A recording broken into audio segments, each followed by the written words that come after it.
সবাইকে নতুন ভিডিওতে স্বাগতম। আরেকটি নতুন ভিডিও নিয়ে চলে আসলাম আপনাদের মাঝে। আশা করছি সবার ভালো লাগবে। আসসালামু আলাইকুম। আশা করছি যে যেখানে আছেন সুস্থ আছেন, আল্লাহর রহমতে আমরা অনেক ভালো আছি। রাতের বেলা কিছু সবজি কিনে আনা হয়েছে। আমাদের বাড়ির পাশেই কিন্তু নানান ধরনের ফ্রেশ সবজি বিক্রি হয়, সেখান থেকে আনা হয়েছে। এখানে আমি সবজিগুলো নামিয়ে নিচ্ছি।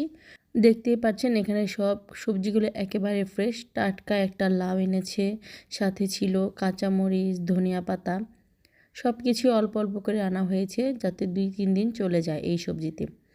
আমাদের সবজিটা একটু বেশি লাগে। অল্প কিছু সবজি আনলে কিন্তু আমাদের হয় না, তাই বেশ কিছুই সবজি আনতে হয়। কিছুদিন ধরে আমাদের নর্মাল ফ্রিজটা একটু নষ্ট হয়ে গিয়েছে, সেজন্য সবজির পরিমাণটা একটু কমিয়ে এনেছি যাতে নষ্ট না হয়। 2 দিনের হয়ে যাবে এমন সবজি এনেছিলাম।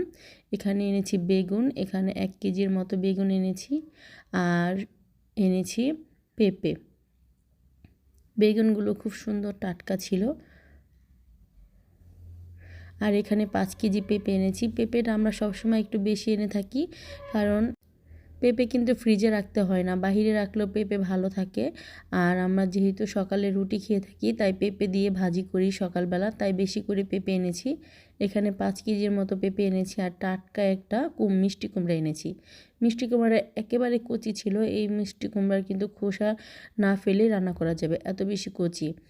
একবারে ফ্রেশ সবজি আমাদের আশেপাশে চাষ করে, এই সবজিগুলো এনেছি আজকে কিনে। এখন সবজিগুলো সব নামিয়ে রাখলাম, আর এখানে কাঁচামরিচগুলো একটা ঝুড়ির মধ্যে ঢেলে রাখছি যাতে নষ্ট না হয়। পলিথিনে থাকলে কিন্তু মরিচগুলো নষ্ট হয়ে যায়। সব কিছু গুছিয়ে রেখে দেব সকাল সকাল, যাতে রান্না বান্না করতে আর কোনো সমস্যা না হয়। আবার আপনাদের সবগুলো সবজি দেখিয়ে দিচ্ছি। এই সবুজ সবুজ সবজি দেখতে আমার কাছে অনেক বেশি ভালো লাগে, আর খেতেও ভালো লাগে। সবজি এমনিতেও আমার অনেক বেশি পছন্দের। সবজিগুলো সব গুছিয়ে রেখে দিলাম, আর সকালবেলা ঘুম থেকে উঠেই নিচে চলে এসেছি রান্নাঘরে। এসে দেখি বড় একটা চোর ধরা পড়েছে। আমাদের নিচের রান্নাঘরের একটা জিনিসও আস্ত রাখে না, সব কিছু কেটে কুটে নষ্ট করে দিচ্ছে এই ইঁদুরগুলোতে। তাই একটা ইঁদুরের কল কিনে এনেছিলাম কিছুদিন আগে, আজকে ইঁদুরটা ধরা পড়লো। তার আগেও একটা মেরেছিলাম, সেটা আপনাদের সাথে শেয়ার করিনি। আজকে আবার অনেক বড় একটা ইঁদুর পড়েছে। ইঁদুরটাকে একটা ব্যবস্থা করে তারপরে রান্নাঘরে চলে আসলাম সকালে নাস্তা তৈরি করার জন্য। প্রথমে আমি 2টা ডিম সিদ্ধ বসিয়ে দিচ্ছি, একটা আমার শাশুড়ি মার। বাচ্চারা কিন্তু রাতের বেলা ডিম খায়, সকালবেলা তেমন খায় না, তাই আমাদের দুজনের জন্য 2টা সিদ্ধ করলাম। আর যদি খায় ওরা ভেজে দেব। আর এখানে ভাজি করার জন্য সব কিছু নিয়ে নিয়েছি, আলু, পেঁপে, ধুন্দুল, কাঁচামরিচ। তারপরে এখন ভাজিগুলো আমি কেটে নেব। সবজি দিয়ে ভাজি করব, সাথে রুটি বানাবো। আর ঘরে ডাল ছিল, ডাল দিয়ে আজকে সবজি ভাজিটা করব।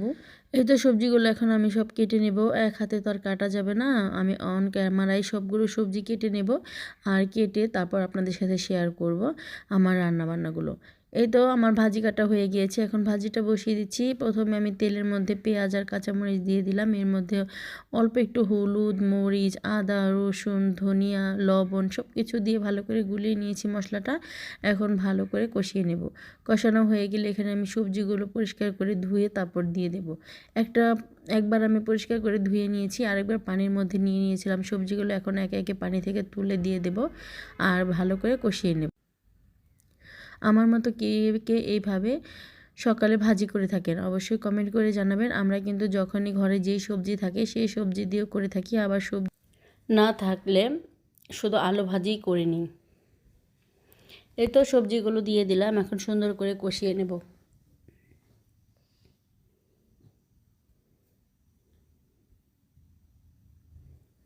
আমার এই ছোট ছোট ভিডিওগুলো যদি আপনাদের কাছে ভালো লেগে থাকে, তাহলে আমার ইউটিউব চ্যানেলটা সাবস্ক্রাইব করে দেবেন। আর সাবস্ক্রাইব করা হলে পাশে থাকা ছোট্ট বেল আইকনটি প্রেস করে দেবেন, তাহলে আমি নতুন নতুন ভিডিও ছাড়ার সাথে সাথে আপনাদের কাছে নোটিফিকেশন চলে যাবে, আপনারা আমার ভিডিওটি দেখে নিতে পারবেন। পাশাপাশি কিন্তু আমি রং চা বসিয়ে দিয়েছি।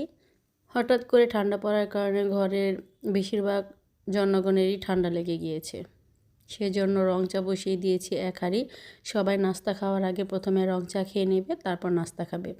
আর আটাগুলো সেদ্ধ করে নিয়েছি, এখন আমি সুন্দর করে মথে নিচ্ছি, তারপর রুটিগুলো তৈরি করে নেব। ভাজিটা প্রায় হয়ে গিয়েছে। এখানে ঘরে ডাল রান্না করা ছিল, আর সেই ডালটাই আমি ভাজিতে দিয়ে দিয়েছিলাম, কারণ এই ডাল কিন্তু আর পরদিন খাওয়া হয় না। ভাজির সাথে দিয়ে দিলে ডালটাও খাওয়া হয়ে যায়, ভাজিটাও অনেকটাই মজা হয়। ডাল না থাকলে আমি আস্ত ডালই দিয়ে দিতাম। এই তো চাটা কিন্তু অলরেডি ফুটে গিয়েছে, চা পাতা দিয়ে নামিয়ে নেব। আর ভাজি হয়ে যাওয়ার পর এখানে রুটিগুলো ভেজে নিচ্ছি। সকালের নাস্তায় রুটি ভাজিটাই বেশি ভালো মনে হয়, কিন্তু অনেক দিন কিন্তু রুটি খেতে খেতে ভালো লাগে না, তখন আমরা আবার ভর্তা ভাত তৈরি করে থাকি। একটা একটা করে রুটি এখন সব আমার যা ভেজে নিচ্ছে। আমার রুটি অলরেডি বানানো হয়ে গিয়েছে।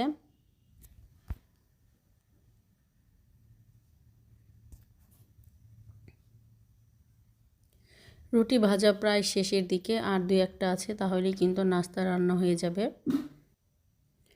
এই রুটিটা কিন্তু খুবই সুন্দরভাবে ফুলে উঠেছে।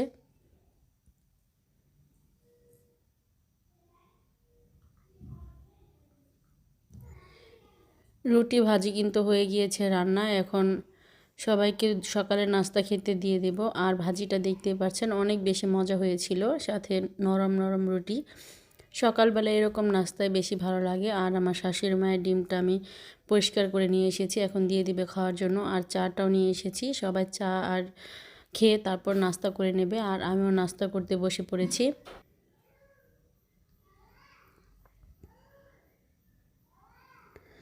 অনেক মজা করে নাস্তা করলাম। এই ভাজিটা আমার কাছে বেশ ভালোই লাগে। আমি এই ভাজিটা প্রায় প্রায় রান্না করে থাকি।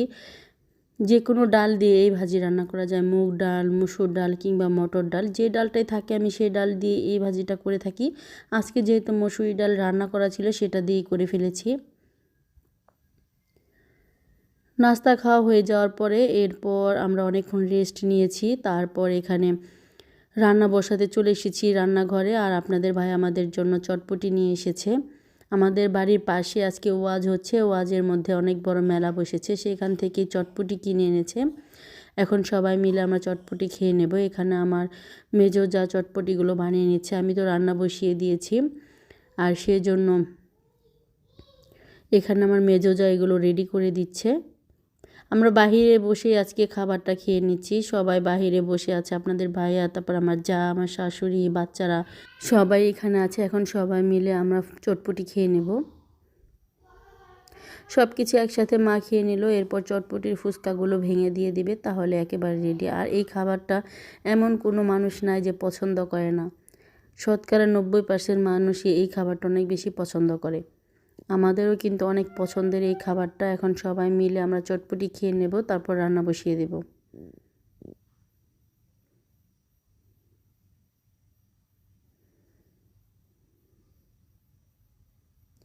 এই তো সবগুলো ফুচকা এখানে ভেঙে দিয়ে দিয়েছি। এখন নেড়ে ছেড়ে তারপর আমরা সবাই মিলে চটপটি খেয়ে নেব।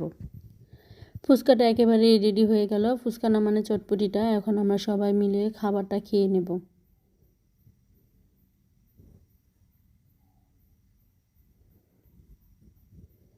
এই তো সবাই খাবার খেয়ে নিয়েছে, আর আমার প্লেটটা আমি নিয়ে নিয়েছি, এখন খেয়ে নেব। আর রান্নাটাও কিন্তু বসিয়ে দিয়েছি, পাশাপাশি রান্নাও করছি, খাবারটাও খেয়ে নিচ্ছি। এই তো রান্নার জন্য এখানে সব কিছুই কেটে নেওয়া হয়েছে, ধনিয়া পাতা, পেঁয়াজ, কাঁচামরিচ, তারপরে এখানে আলু বেগুন দিয়ে আজকে মাছের ঝোল রান্না করব। আর এখানে মাছও ভিজিয়ে নিয়েছি, রুই মাছ দিয়ে আলু বেগুন দিয়ে রান্না করব। আর এখানে চিংড়ি মাছ দিয়ে রান্না করব লাউ। আজকে এই 2টা রান্নাই করব। আগের দিনের তরকারি কিছুটা রয়ে গিয়েছে, তাই আজকে এই 2টা রান্নাই করব। লাউ দিয়ে চিংড়ি মাছ দিয়ে রান্না করব, আর এখানে রান্না করব মাছ দিয়ে বেগুন আলুর ঝোল। প্রথমে আমি মাছটা ভেজে নেওয়ার জন্য ফ্রাই প্যানে দিয়ে দিলাম। এখন সুন্দর করে মাছগুলো ভেজে নেব। আর এখানে 2টা কই মাছও ছিল রুই মাছের সাথে। তরকারিটা আমি সুন্দর করে কষিয়ে ঝোল দিয়ে দিয়েছিলাম। এখন ভেজে রাখা মাছগুলো দিয়ে দিলাম।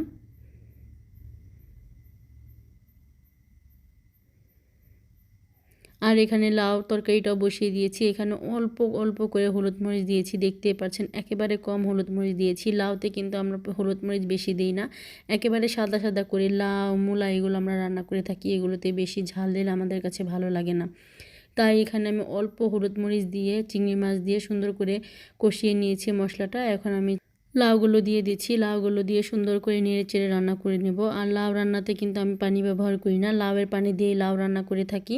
আমার হাতের লাউটা আমাদের বাড়িতে সবাই অনেক বেশি পছন্দ করে, একবারে মিষ্টি মিষ্টি হয় আর একেবারে মশলা কম হয়। বেশি লাল করে লাউ রান্না করলে খেতে আমাদের কাছে ভালো লাগে না। ধনিয়া পাতা দিয়ে একবারে সাদা সাদা করে লাউ তরকারিটা রান্না করলে খেতে বেশ ভালো লাগে।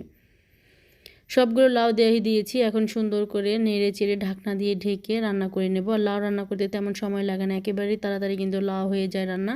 এই তো লাউটা কিন্তু রান্না হয়ে গিয়েছে। নামানোর আগে এখানে ধনিয়া পাতা দিয়ে দিলাম। ধনিয়া পাতা দিয়ে আরেকটু নেড়ে চেড়ে তারপর নামিয়ে নেব।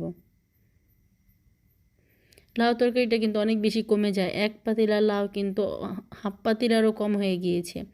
এই তো রান্নাবান্না শেষ। বেগুন আলু দিয়ে মাছের ঝোল আর সাথে ছিল লাউ তরকারি। আজকে দুপুরে এগুলোই রান্নাবান্না আমাদের।